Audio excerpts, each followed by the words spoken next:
Some of you are still kneeling at the altar asking God to move when He already told you to get up and go. You're not confused, you're stalling, and every day you delay, you disobey.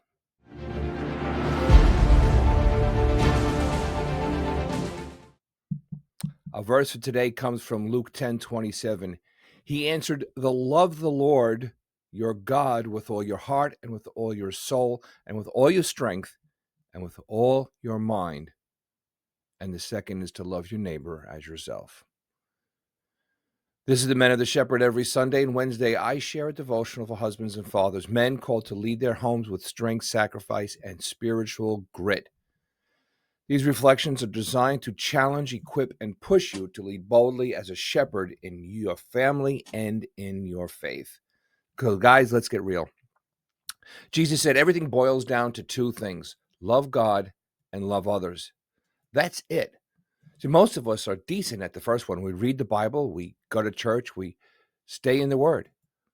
But when it comes to loving others, especially when it's awkward, messy, or uncomfortable, we hesitate, we stall, and we wrap it in a spiritual language so we don't have to face it. So let me be straight. That's hesitation, that's delay. And let me tell you, I'm probably pretty good at it, and I should write a book on how to not leave the altar, how to hesitate, and how to delay. But guys, it's simple disobedience. In Matthew 5, Jesus says, if you're bringing a gift to the altar right in the middle of worship, and you remember that someone has something against you, stop. Drop everything, go and make it right, then come back. He didn't say pray about it first. He didn't say wait for a sign or for the other person to make the first move, or maybe even to send you a text. He said go. The altar is good, it's sacred, but it's not a hiding place from obedience. That's a safe place where you feel clean and close to God, but that's not where the real test is. The test is whether you'll obey when it's uncomfortable, when it costs you something. You see, obedience is rarely convenient, but it's always worth it. Some of you, need to stop asking God to change the other person and start asking Him for the courage to change your posture. You're the one that's going to grow from it. Ask Jesus for the strength to walk away from comfort, to walk away from the altar, and walk toward the conflict.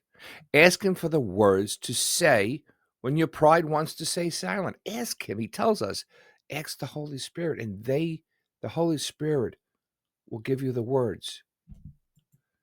Ask Him to help you go to your wife or go to your brother or go to your child and make it right. Because this isn't about being the hero. It's about being faithful. The man who obeys, even when it's awkward, leads his family with more power than the man who preaches with fire but never humbles himself to reconcile. So stop asking God to do what He already told you to do. Jesus isn't calling you to figure it all out. He's just calling you to move. Turn around and move. Pray on the way. You don't need perfect timing. You don't need the perfect plan. There is none, except that which is with Jesus. You just need to leave the altar and go. And here's the good news, and He'll go with you.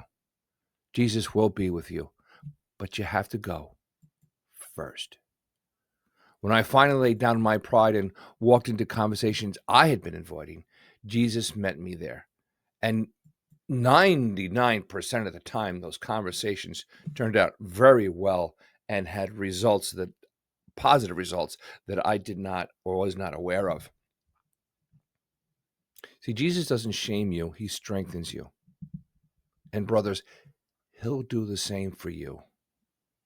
So if you're hearing this and you already know what you need to do, don't wait. If you're thinking about it, that means probably you should start to move.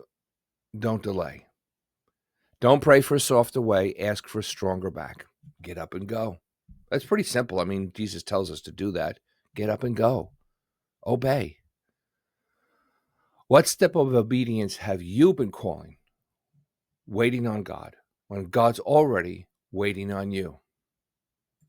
Guys, I hope that this message is something that you take to heart. Um, your family needs to see this in you, that you are willing to leave the altar, the place of comfort, and bring Jesus with you to your brother's place and start the process of removing that plank. And you need to do this with your wife, and you need to do it with your children, probably on a regular basis. But remember, you will always, always, always return to the altar, to that place of warmth and comfort and peace that us men need. We need that renewal. We need that recharging. I know I do. I search it for my church. I search it within my family.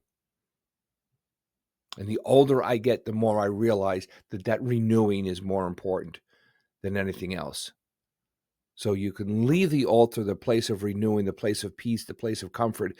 Go and approach your brother and remove that plank, and then come back and renew again, because that renewing process is a daily renewing. I'll stop there. I pray that you and your family are well, that these devotionals help you well, and well, God bless, and shalom.